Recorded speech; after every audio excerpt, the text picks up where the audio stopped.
міне біз 15 желтоқсанда міне үйіміз жанып кетті. Біздей бір шаңырағымыз жанып кетті, шаңырағымыз ортасына түсті. Біз осы шаңырағымызда 7 адам тұрып едік. Күйеуім бірінші топтағы инвалид зейнеткер. Апам екінші топтағы зейнеткер. Келінім мен ұлым бар. 2 кәмелетке толмаған немерем бар. Бәріміз міне қас-қағым сәтте осылай далада қалдық.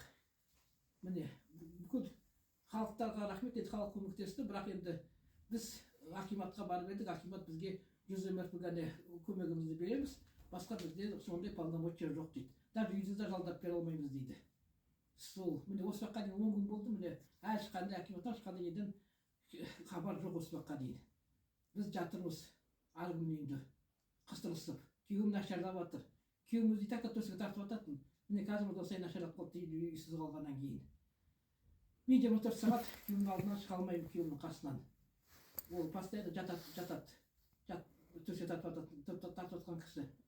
Сол енді өзіңізге енді солай жолдаймын, өзіңізден өтінемін. Бізді енді неде қалдырып кетті, жолда далада қалдырмас деп ойлаймын.